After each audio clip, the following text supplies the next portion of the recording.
Well, it's that time of year again. That time of year when we get the orange sky. That's right. Fire season, baby. Fire season. Not as bad as last year, but it looks like we got a few days here coming up. This is what LA used to look like back in the 80s when I first went down there, and I was like, this whole thing about smog, and I'm like, this is so weird. And what's interesting is the film industry is there. In the film industry, you really want a really good filter on the light. Harsh light is not flattering at all. You can hide all the wrinkles with soft light. Mine are so bad, you see them anyway. But anyway, yeah, so they have this wonderful lighting down there. And, of course, they have the film industry, so it works out really well. Of course, all the smog went away. Now it's really clean, which is wonderful, except I'm sure it's more challenging for the lighting directors of all of these productions.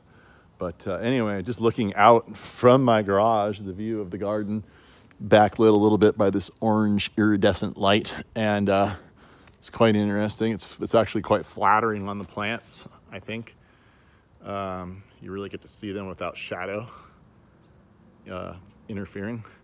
But anyway, I thought it was a wonderful moment to talk about. I think every video I make from now on until it starts pouring rain is going to be about drought.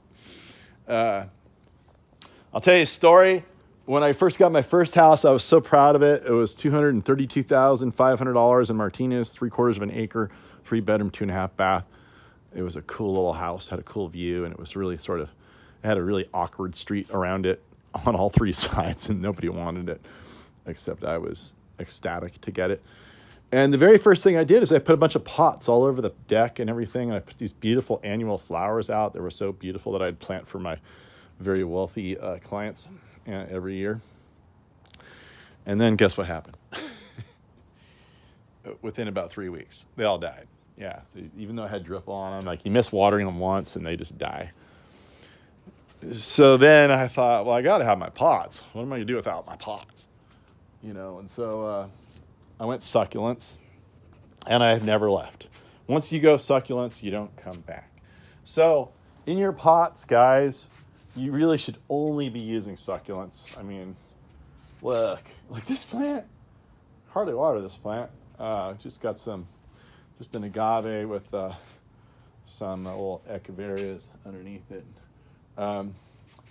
And Grapidophyllum, this plant is so drought tolerant, it can go without water all year. Of course, you got wonderful cactus. It's trying to swallow the cactus. We've got some, let's see. Is that Senecio or is that Kalanchoe? I'm not sure. Quadrangularis. Really beautiful, though. You have your Aloe Pluckatillus, the duck's bill aloe, because it looks like a duck's bill. That's a wonderful succulent. It'll store tons of water. And this one here actually would rather have more water than we give it. It's a succulent, but it really seems to like moisture. This is Aloe polyphylla, the spiral aloe. I probably should move this into the garden somewhere where it has ground moisture. The ground has much more moisture than the pots. Pots dry out really quickly. So therefore, it's really advantageous to get these kind of plants. And then here's the ultimate.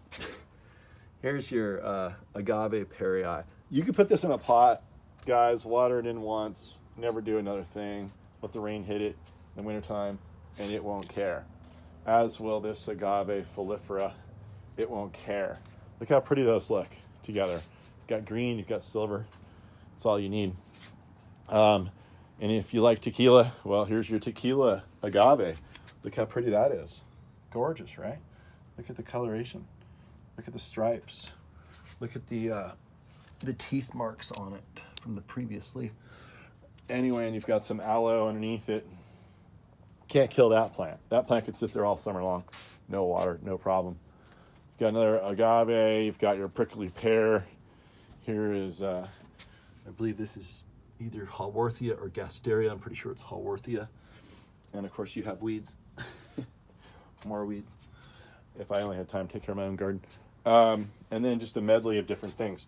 But the whole point is that you can put these plants out, and they will probably survive even if you don't water them at all, assuming we get some appreciable amount of rainfall at some point during the year. But they'll look better if you give them some water occasionally. The great thing about it too is that these succulents, they store all this moisture inside their system. See all that? Well, when you water it, the moisture is contained, it sucks up the moisture and it holds it in the plant tissue, and then it utilizes that moisture to keep it alive for a while, and then ultimately it'll shrink and these things will shrivel up. But they'll still be alive. They just won't look as pretty. And then once the moisture returns, they'll fill their cells back up full of water and they'll store water all over again. These plants are used to drying out in their habitat. And that's pretty much it for the moment. But I would highly recommend, if you want to put pots out, then go succulents. It's just so much easier. Some succulents love water or need it. Others don't need it at all. This is probably your most extreme example of not needing it. And here's another one that polyphylla, it gets a little upset. So anyway, but look at the beautiful lighting. You've got the wonderful lighting. So you always have to look on the bright side of everything. And if we're going to get smoked out every year, well, that's the time to go out and do your garden photography. And try not to breathe heavily while you're doing it. All right, have a great day.